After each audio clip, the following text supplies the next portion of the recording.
bridal car. Hindi man ang nag-limousine. Chick-chick. Hayaan mo na si Jason. Pagbigyan mo na.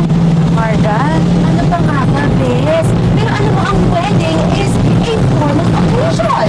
Dapat naka-long gown. Ay, nakalonggaw na. Sige nga, hanggang mamaya gusto ko makita yung long gown mo hanggang sa pag-swimming. Kaya ka dito, no? Mag-long gown ako. Bilis na lang yan, kuya. Mga ano oras kaya yan?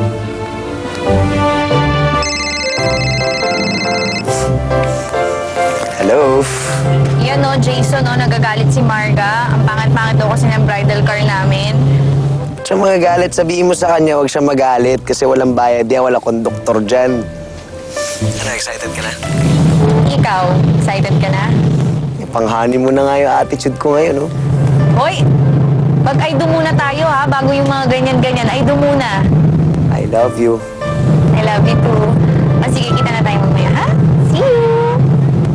But, Lester, anong ginagawa natin dito? Ang bride lang ang may karapatang balik, hindi lang ako. Pwede ba? Urgent ito. Kasi sa bawat pa kasi. Attorney. Thank you.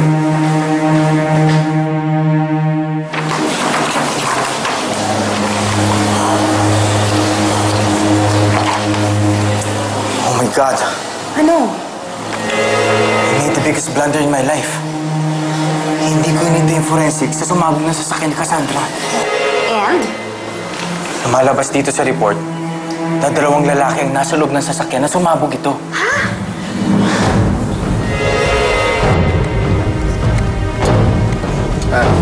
uy. Ito, Brad. Ayos to. Hindi ko alam po ano to eh. Sir, alis na po ako. Ay, sige, sir. Salamat po. Ingat kayo. Salamat. Sino nga ulit yun? Si Mang Kaloy. Bus driver ni na Ate Andrea.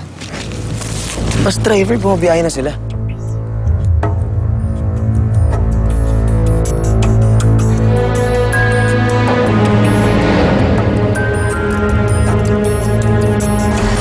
Lalaki pareho? Yeah, Cassandra's driver and Dave Hoson. So, ibig sabihin nito, buhay pa si Cassandra. Ang tanong, kung nasan siya ngayon?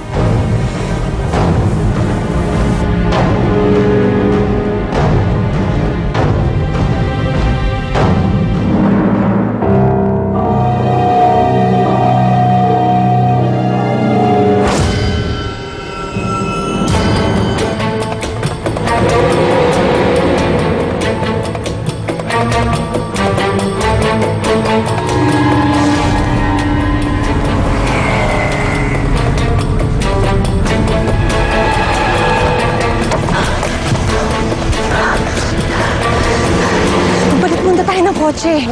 Eh, paano ko ako mahuli? Eh, wala ka namang kasalanan. Isipin nila nagkamali sila na hinahabol na sasakyan. Oo, sige. Saan tayo magkikita? Sa airport, nandiyan na yung ticket mo sa bag, ha?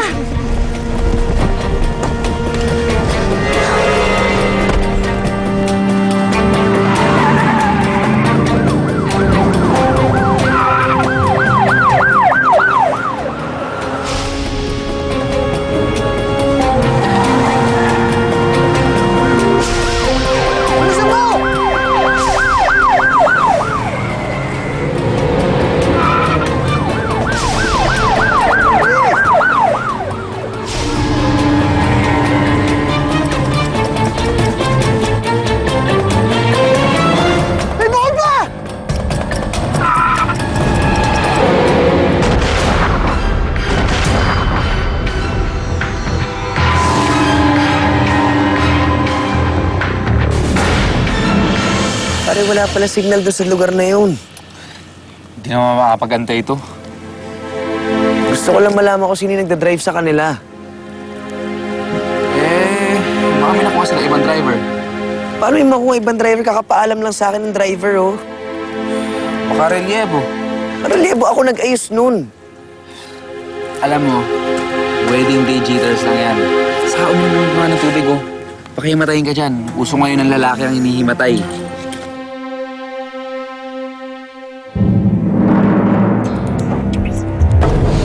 Walang sumasagot. Try it. I'm trying. Try again. Huwag mo nga ako utusan, pwede? Paano kung nasa beach si Cassandra? At doon siya magkasik ng lagim? Lester, huwag mo naman akong takutin. Ano ba?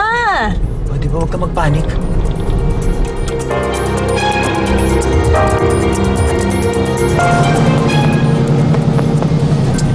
Hindi ko makontak si Jason.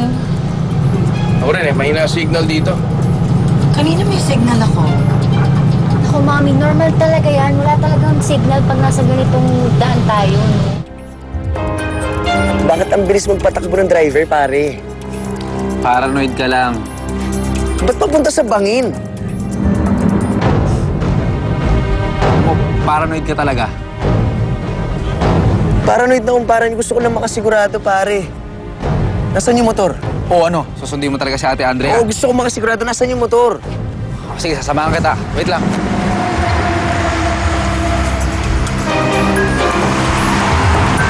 Driver, dahan-dahan ha. Pakikot ang mga daan dito. Baka naman utos kasi ni Jason. Ay, ito ba utos ni Jason eh? Dangerous curves to. Dapat dahan-dahan lang. Manong, pakipagala naman na, oh, please. Driver, buti pa. Tabi nyo na dyan. At mahina ang signal dito. Okay, dito na lang. Dito, dyan, sa tabi na lang.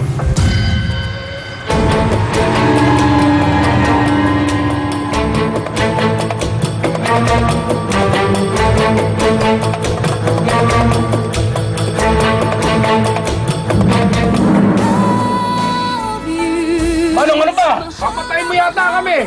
Paul, listen. I don't want you to panic. Buhay pa si Cassandra. Ha? Eh, asan si Mami?